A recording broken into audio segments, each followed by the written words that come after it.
Olá pessoal, nesse vídeo eu vou continuar falando do interruptor diferencial residual, do DR, e agora nós vamos focar no dimensionamento dele. No vídeo anterior nós vimos as características técnicas e agora nós vamos aprender a dimensionar um DR. Bom, a norma NBR 5410 ela obriga o uso do DR de alta sensibilidade, que é o de 30 mA, para alguns circuitos da instalação, tá certo? Para alguns circuitos. Então vamos ver quais são esses circuitos. O primeiro são os circuitos que sirvam a pontos de utilização em locais contendo banheira ou chuveiro, certo? Normalmente a banheira e o chuveiro, vão estar no banheiro. Então todo circuito que atende o chuveiro, um aquecedor de passagem, uma tomada que está nesse local, no local que tem banheiro ou chuveiro, ele precisa ter proteção para choque elétrico com DR de alta sensibilidade.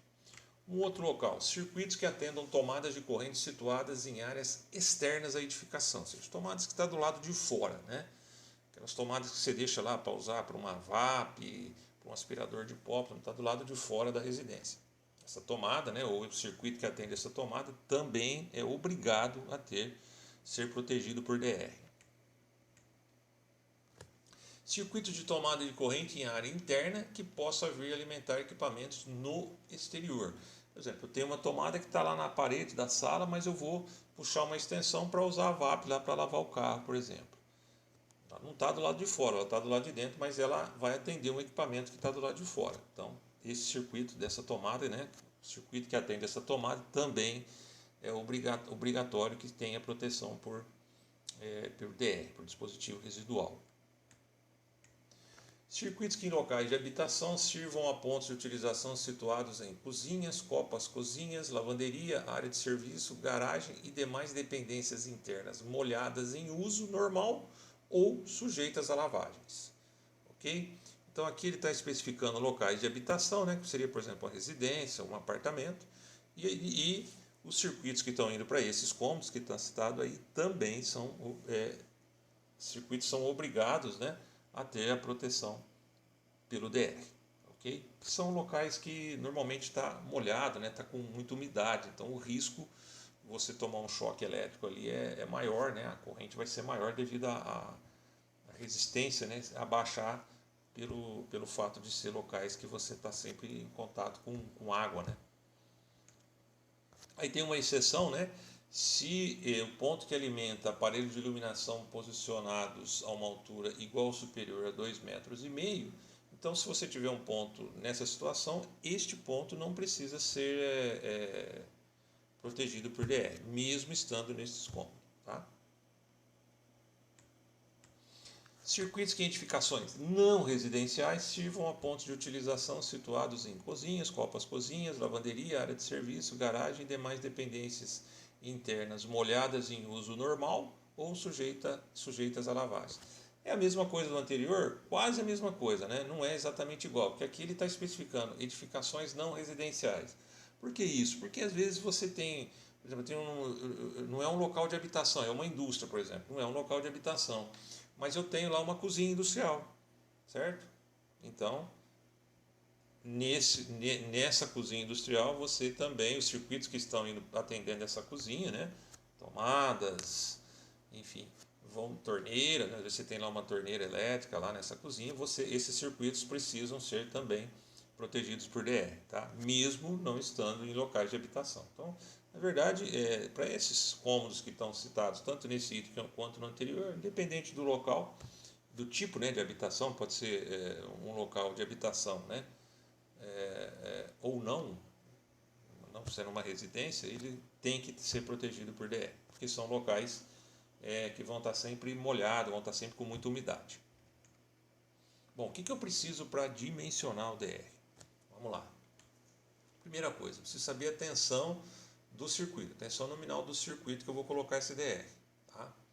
Segundo, eu preciso saber quantas fases e se vai neutro nesse circuito. Número de fases e o neutro. Terceiro, nível de sensibilidade, que é o I delta N. No vídeo anterior, está aí na minha página do Facebook, lá eu explico direitinho o que é isso, tá? Corrente de curto-circuito, o valor da corrente de curto-circuito no ponto que eu estou colocando o DR. E também a corrente nominal do disjuntor a montante, ou seja, o disjuntor a montante é o disjuntor que vai estar antes do DR, ok? Então preciso de pelo menos esses 5 dados aí, tá? O valor da corrente nominal do IDR deve ser maior ou igual à corrente nominal do disjuntor a montante, ou seja, do disjuntor que está antes dele. Então não pode ser nunca menor, tá? Isso é um erro que o pessoal às vezes comete, tá, ok? Por isso que você tem que saber qual é o valor dele. Então, na hora de especificar a corrente nominal do DR, no vídeo anterior também explico o que é isso, tá? Dá uma olhadinha lá. Eu tenho que levar em conta o valor da corrente nominal desse disjuntor que está antes. Não pode ser menor que ele. O valor de I delta N deve ser de 30 mA se a proteção for para choque elétrico por contato direto. Maior ou igual a 30 mA para a proteção para choque elétrico por contatos indiretos. Só para explicar aqui, contato direto é quando você faz um contato direto, né? Por exemplo, eu vou encosta com a mão numa fase, por exemplo, isso é um contato direto. Contato indireto é quando você encosta, por exemplo, na geladeira, ou ela não está aterrada, ou o aterramento não está correto, e aí você acaba fazendo contato com a carcaça da geladeira, né? A massa dela ficou energizada e você faz contato com essa fase ali. E maior ou igual a 30 mA até 500 mA para proteção para incêndio. Então na NBR 5410 lá tem um capítulo lá que fala de proteção para incêndio e ela também recomenda o uso de DR nessa situação. Tá? Aí ele pode ser de até 500 mA, não precisa ser de 30. Tá? Pode ser também, mas ele pode ter um valor maior. Tá, okay? Para aqueles locais que a gente viu anteriormente, tem que ser de 30, que a norma especifica um DR de alta sensibilidade, que é o de 30 mA. Aí tem um exemplo aqui, né, para a gente aplicar isso que a gente viu. Então tá lá, dimensionar um IDE para proteção para choque elétrico por contato direto em uma residência com os seguintes dados. Então aqui eu estou considerando aqueles circuitos que nós vimos anteriormente, tá ok? O circuito esse DR vai estar num circuito alimentador de quadro. Esse circuito ele é bifásico com neutro. A tensão nominal dele é 220 127 volts. A corrente de curto-circuito é de 985 amperes e a corrente nominal do disjuntor a montante é de 63 amperes. Tá? Então, esses dados aqui são aqueles que nós vimos anteriormente. Tá? Então, tem todos eles aqui, fica facinho de dimensionar. Então, tá aqui, ó, fiz um circuitinho aqui, tá? Então tá lá, tá chegando duas fases, né? Tá vindo lá de um padrão, o disjuntor do padrão é de 63 amperes, cabo 16 e tal. E eu quero dimensionar o DR, tá? Muito bem, então vamos lá. Primeiro, com relação ao número de polos, esse DR tem que ser tetrapolar. Por quê? Porque eu sei que o meu circuito tem duas fases e neutro. Então eu preciso de 3 polos. Não existe DR tripolar, tá? Até existe, eu já usei um há muitos anos aí, mas era importado. Aqui no Brasil é difícil você achar. Ou ele é bi ou ele é tetrapolar. Então nós vamos especificar um DR de 4 polos, tetrapolar. Então, já está especificado aí em função do alimentador dele, né? De ser duas fases e neutro. A tensão nominal desse DR vai ser de 400 volts para corrente alternada, tá? Então, isso é importante porque existe DR que é para corrente contínua. No vídeo anterior também falei sobre isso daí. Ok? Existe DR de 415 volts e existe DR também de 250 volts. Poderia ser um de 250, porque a tensão do nosso circuito é 220, né? Nós vimos no slide anterior. O mais usual é de 400 ou 415 volts. Tranquilo que está acima do que a tensão nominal do circuito. A corrente nominal do meu DR vai ser de 63 amperes. Por quê?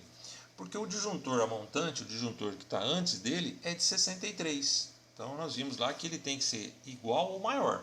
Eu poderia pôr um DR, por exemplo, de 80? Poderia, não tem problema nenhum. Tá? É que aí às vezes acaba custando um pouquinho mais caro, mas pelo menos de 63 amperes. Tá? Não poderia pôr um menor. Proteção para choque, então, considerar que isso aqui é uma residência, né? Então tem que aqueles circuitos que nós vimos que a norma obriga, tem que ser protegido por um DR de 30 miliamperes, tá? De alta sensibilidade. E a gente está considerando aqui que ele vai ficar na geral, né? Na chave geral do quadro.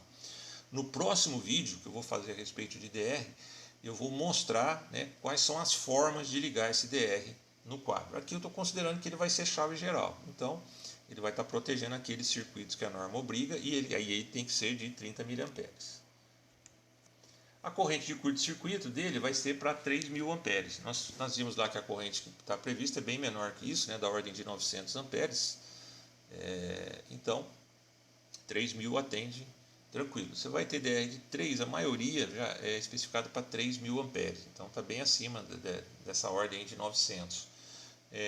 Existe DR de valor um pouquinho maior, tá? Tem DR até para 6.000 amperes.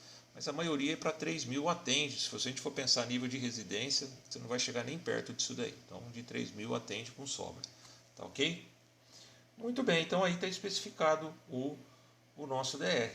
Tá? Vou colocar aqui a indicação dele. Então, ele vai ser lá um DR de 63 amperes por 30 miliamperes. Tá? E com os dados que a gente viu anterior, né? Com relação ao número de polo, tensão, corrente de curto, direitinho. Então, não é difícil, né, pessoal? É bem simples, não tem... na verdade, você precisa só ter conhecimento de alguns dados, né? E aí rapidinho você dimensiona, tá ok? Então era isso que eu tinha para falar nesse vídeo, né? Agradecer vocês e até o nosso próximo vídeo. No próximo vídeo nós vamos falar sobre as formas que a gente pode colocar o DR no circuito. Tá bom? Então valeu, muito obrigado, até o próximo.